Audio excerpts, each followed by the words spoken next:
कहना है हो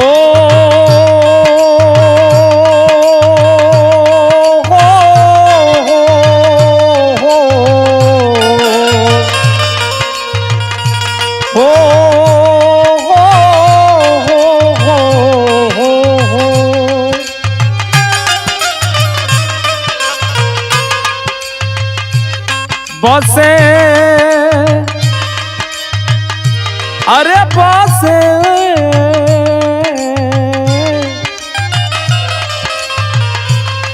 बसे बाबा साहब सबके परनवा में बसे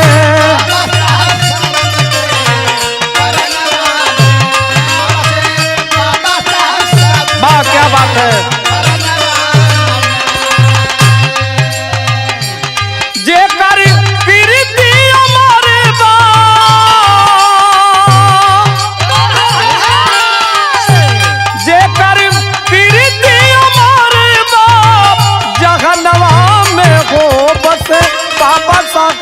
सबके परनवा में बाबा क्या बात है।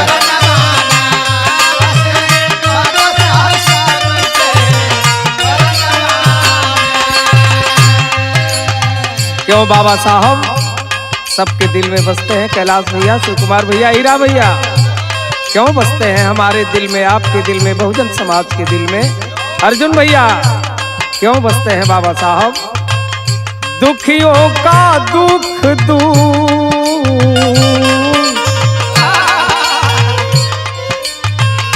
दुखियों का दुख दूर कैले महान हो,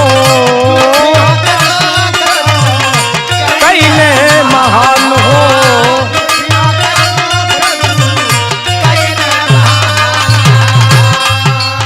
मेरे लिए, आपके लिए, भारत देश के लिए, बहुजन समाज के लिए कहना है कई दिहले बेटी बेटा आपन कुर्बान हो।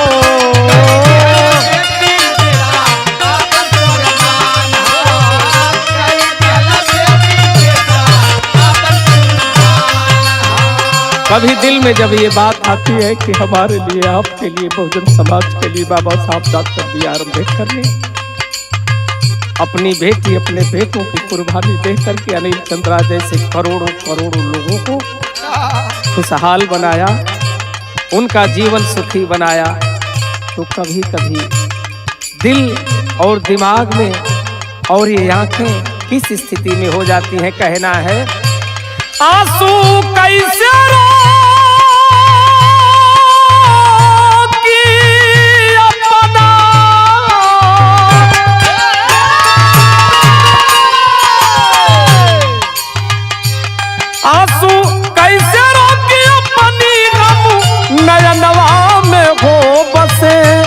बसे बाबा साहब सबके परनवा में, बसे बाबा साहब सबके परनवा में।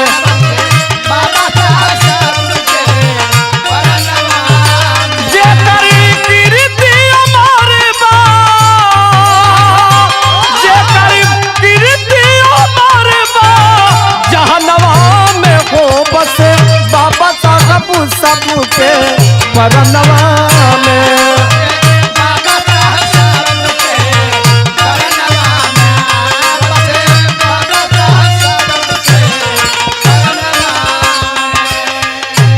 हमारे परम पावन पूज्य गुरु जी कितनी अनमोल लाइन लिखते हैं। कैसी लाइन है। भीमराव जैसा नहीं, राजेश भैया कैसे थे हमारे बाबा साहब। भीमराव जैसा नहीं जग में कोई वीर हो। बहुत अच्छे।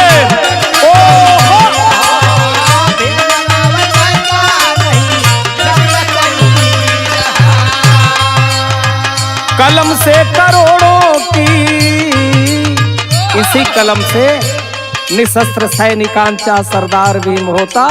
बिना शस्त्र वाले सैनिकों के सरदार थे बाबा साहब डॉक्टर B.R. अम्बेडकर। तो इसीलिए कहना है कलम से करोड़ों की सवार तकदीर हो।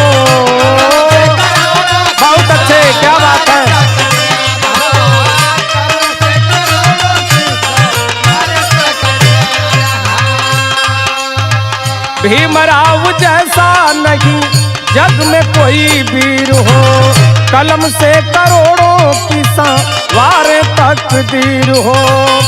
सगरी ताकत भारी दिगल,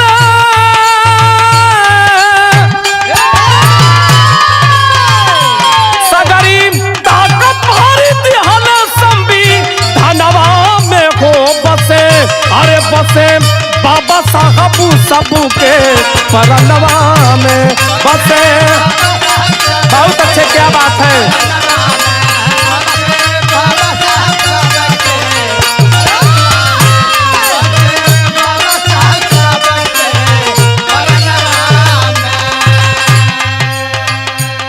कहना है, क्या कहना है। समता स्वतंत्रता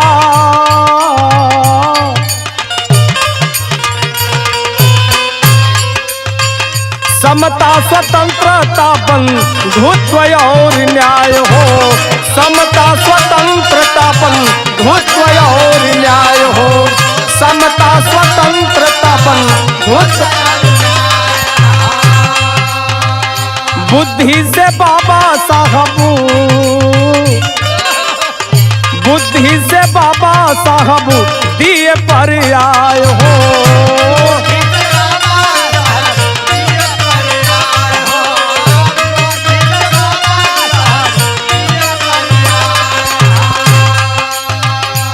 नई पीढ़ी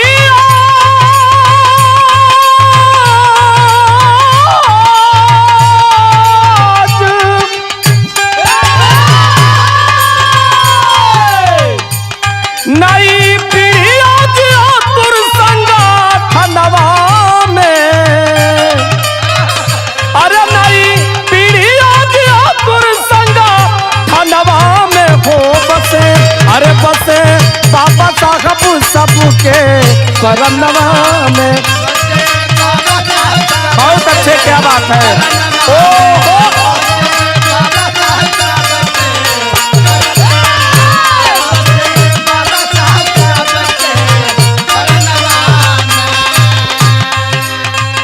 कहना है, गीत की अगली लाइन में क्या कहना है।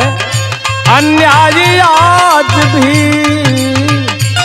अन्याय होता है हीरा भैया, और ये अन्याय हम पर, आप पर, बहुजन समाज पर क्यों होता है, ये विचारणीय सवाल है। कहना है, क्या कहना है।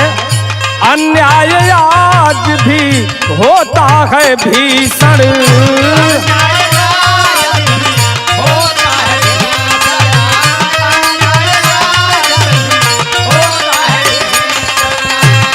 भीषण अन्याय क्यों होता है बहुजन के बीच, क्योंकि ये बात सच्ची है लेकिन थोड़ी कड़वी लगेगी।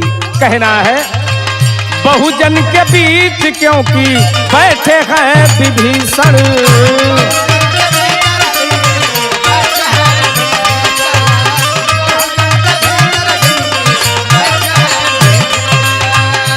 बहुजन समाज के बीच में जो विभीषण बन करके बैठे हैं उनसे सचेत रहने की जरूरत है, सतर्क रहने की जरूरत है। तो कहना है, क्या कहना है। भीम पथ की शपथ ले लो,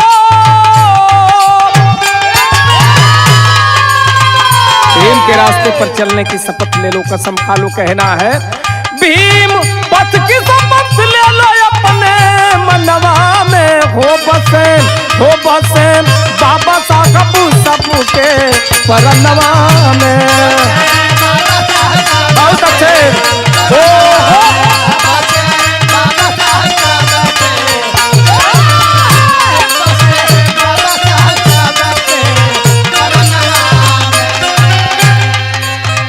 क्यों बाबा साहब सबके दिलों पे बसते हैं। कहना है, सत्य अहिंसा के थे, सत्य अहिंसा के थे सच्चे पुजारी, बहुत अच्छे, बहुत अच्छे।